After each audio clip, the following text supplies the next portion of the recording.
Good morning class. आज हम पढ़ेंगे हिंदी व्याकरण में आओ कहानी कहें। पाठ 15 है ये हिंदी व्याकरण का। इसमें क्या है कि जो चित्र बने हुए हैं और चित्रों को देखकर हमें कहानी बनानी है। ठीक है ना, कि चित्र में क्या क्या हो रहा है, कौन क्या कर रहा है, उसको हमें ध्यान से देखना है, समझना है, फिर हमें कहानी लिखनी है और बोलनी है। ठीक है ना। तो पाठ में ये 2 कहानियाँ दी हुई हैं उदाहरण के लिए, जिसको देखकर आप लोग समझेंगे कि किस तरह से इसको बनाते हैं।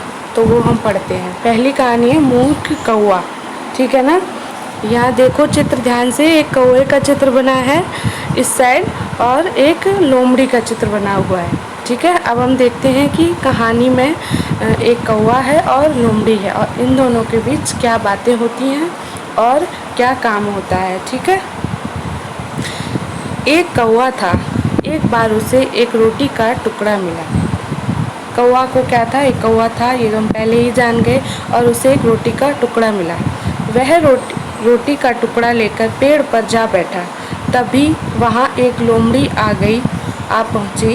कोए की रोटी का एक टुकड़ा देखकर लोमड़ी ललचा गई। ये देखो, कोए के मुंह में एक रोटी का टुकड़ा है और वहाँ क्या होता है इस चित्र में देखेंगे, वहाँ एक लोमड़ी आ जाती है जिसने जीभ निकाली हुई है और उसकी जीभ से लार टपक रही है, यानी कि कौए की रोटी देखकर वह ललचा गई, मतलब उसका मन करने लगा कि मैं इसकी रोटी ले लूँ।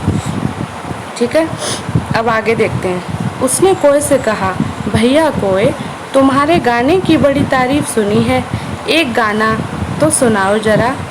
अपनी तारीफ सुनकर कोए ने जैसे ही गाने के लिए मुंह खोला, रोटी का टुकड़ा ज़मीन पर गिर गया।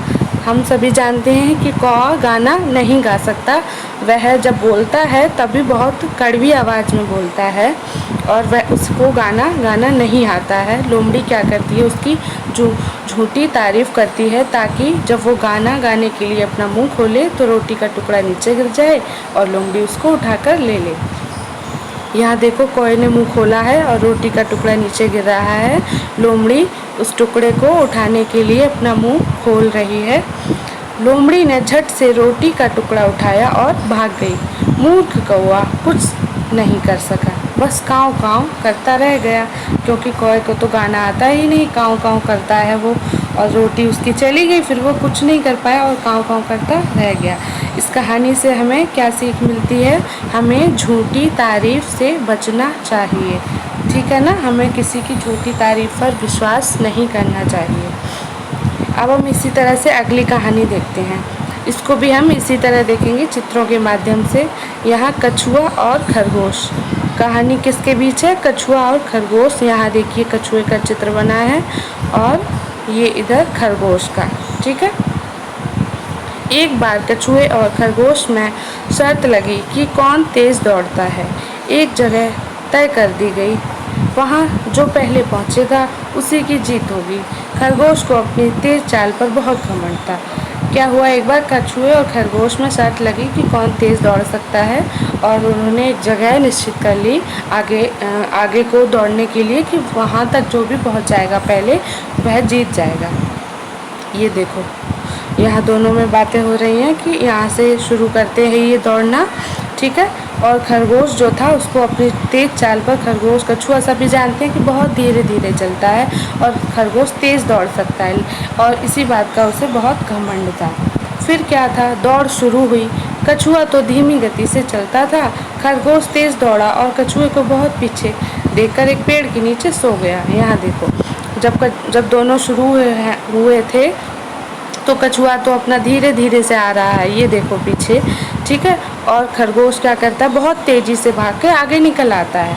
फिर वह पीछे मुड़कर देखता है कि कछुआ तो अभी बहुत पीछे है, तो वह ये बात सोचकर एक पेड़ के नीचे आराम करके सो जाता है, आराम से सो जाता है। ठीक है। अब हम देखते हैं, ये देखो, ये पेड़ है और कछुआ वो खरगोश सो रहा है। कछुआ धीरे धीरे चलता हुआ पेड़ तक आ पहुंचा। खरगोश अभी भी सोया हुआ था। कछुआ धीरे धीरे चलकर तय की गई जगह पर पहुंच गया।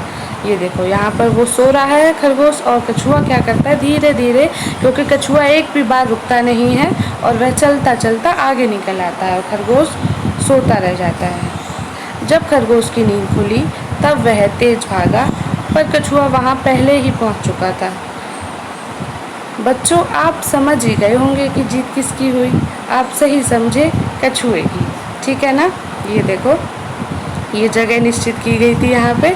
यहाँ तक कछुआ पहुँच गया। धीरे धीरे चलता हुआ खरगोश जब जागा तो वह क्या देखता है कि कछुआ तो वहाँ पहुँच चुका है और वह जीत गया है। सीख, हमें घमंड नहीं करना चाहिए। ठीक है ना। ये देखो अभ्यास कार्य है। यहाँ देखो मौखिक प्रश्न में, कौवा क्या लेकर पेड़ पर बैठा था? कौवा एक रोटी का टुकड़ा लेकर पेड़ पर बैठा था। इसका उत्तर हो गया खरगोश तेज भागता है या कछुआ? यहाँ कछुआ तेज भागता है। ठीक है। ये भी प्रश्न है नीचे जिस पे निशान लगाना है। रोटी का टुकड़ा किसे मिला? कौवे को। दौड़ में कौन जीता? कछुआ। इसी तरह से चित्र नीचे का देखिए, गतिविधि। इसमें एक कहानी बनेगी। एक कौवा है, ठीक है, सूरज है और एक डाल पे बैठा है। उसे एक घड़ा दिखाई देता है, ठीक है। फिर घड़ा में वो कंकड़ डालता है जिसमें पानी ऊपर आ जाता है। कौवा पी लेता है और उड़ जाता है। ठीक है। इस तरह से ये कहानी बनानी है। ठीक है। Thank you.